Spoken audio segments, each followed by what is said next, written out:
আমাদের স্বামীরা শাশুড়ির হাতের পিঠা খাইছে, খুব মজা করেই খাইছে, কিন্তু আমাদের জেনারেশনের যারা আছে তাদেরকে বলতেছি আমি, কিন্তু আমাদের মেয়ের জামাইরা মনে হয় না শাশুড়ির হাতের পিঠা খাওয়ার ভাগ্য হবে, কারণ বেশিরভাগ মেয়েরাই পারে না, যেমন আমি পারি না। আসসালামু আলাইকুম, কেমন আছেন সবাই? আশা করি ভালো আছেন। আলহামদুলিল্লাহ আমিও ভালো আছি।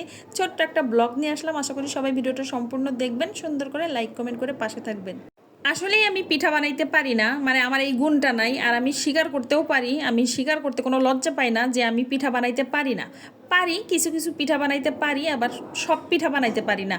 চিতই পিঠা বানাইতে পারি না, তারপরে আপনার আমতাসা পিঠা বলে, যেটা বড়া পিঠা বলে, এটা পারি না। অনেক অনেক রকম পিঠাই বানাইতে পারি না, দু একটা সিম্পল পিঠা এগুলো বানাইতে পারি। তারপরেও আমার মেয়ে অনেক দিন যাবৎ কুলি পিঠা খাইতে মন, মানে তার মন চাচ্ছে যে কুলি পিঠা খাবে, অনেক দিন যাবৎ সে কুলি পিঠা খায় নাই।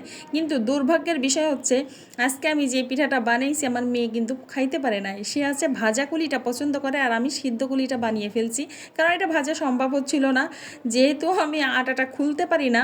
আর আমার একটা মেন প্রবলেম হচ্ছে আমি না চাউলের গুঁড়ির আটাটা খুলতে পারি না। এটা জানি না কেন পারি না আমি, আমার কাছে হয় না। তারপরও আজকে চেষ্টা করছি যাতে হয়। তো অনেকটাই হয়েছে, মানে 100তে 100 হয় নাই, মানে 80% হয়েছে, আর 20% না থেকে গেছে, মানে হয় নাই এমন অবস্থা। যাই হোক, সেটা দিয়ে আজকে পিঠা বানাইছি, কিন্তু এই পিঠাটা যদি আমি তেলে ভাজতে চাইতাম তাহলে কিন্তু পিঠাটা ফেটে যেত, নারকেলটা ভিতর থেকে বের হয়ে আসতো। এই জন্য আমার মেয়ের আশাটা আসলেই পূরণ হয় নাই। তো আমার এখনও কিছু বুড়ি আছে, চাইছি যে মেয়ের আবার কিছুদিন পরে ভাজা পুলি বানিয়ে খাওয়াই দিব।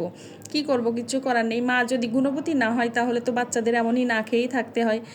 কি আর করব বলেন। তারপরেও একটা কথা আছে, সব মানুষ কিন্তু পরিপূর্ণ না, কোনো মানুষই একদম পারফেক্ট না, 100তে 100 না। কারোর ভিতর কিছু না কিছু কমতি আছেই, হয়তো বা সেই কমতির ভিতরে আমিও আছি। আমি এইসব জিনিসগুলো আসলে হয় না আমার দ্বারা, মানে বানাইতে পারি না পিঠা। আর এই যে পিঠা যে বানাইছি, ভাই রে ভাই, মনে হচ্ছে কি ছাগলের পালান হয়ে গেছে এমন অবস্থা। আমার কথা শুনে আবার হাসবেন না কেউ। কি করব কন, পিঠার শেপটাও ঠিক মতন দিতে পারি না। আমি যেমন তেমন, আমার বোনও তেমনই, আমারই মতন। এটাও পারে না ভালো করে। তারপরেও যা একটু বানাইছে, আমারটাগুলো তো একদমই বিচ্ছিরি দেখতে। যাই হোক, বিচ্ছিরি হোক যাই হোক, এই পিঠা তো সিদ্ধ করলে মানে খাইতে হবে, সিদ্ধ হইলেই হয়েছে, সিদ্ধ হইলেই খাওয়া যাবে, ব্যাস এইটাই মনে করে তারপরে পিঠা বানাইছি। যাই হোক, তারপরে আমার জামাই, বাবারে বাবা, যেই মানুষটার কোনো কিছু খাওয়ানো যায় না, এই মানুষটা খাইছে, এতে আমি আলহামদুলিল্লাহ যে না, এই মানুষটা খাইছে। তো আমি তার সাথেই বলছিলাম আসলে আমাদের মেয়ের জামাইদের মনে হয় এই ভাগ্য হবে না পিঠা খাওয়ার।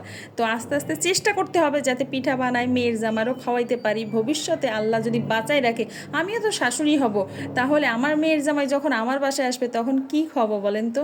গুণ নেই একদমই শাশুড়ির। তো চেষ্টা আস্তে আস্তে অবশ্যই করতে হবে। আর কথার ভিতর কিন্তু ভুল হয়ে যাচ্ছে। আর এই যে আমার কিন্তু পিঠা হয়েও গেছে, পিঠাগুলো অনেক পারফেক্ট হয়েছিল, সিদ্ধ হয়েছিল। তো এই পর্যন্ত সবাই ভালো থাকবেন।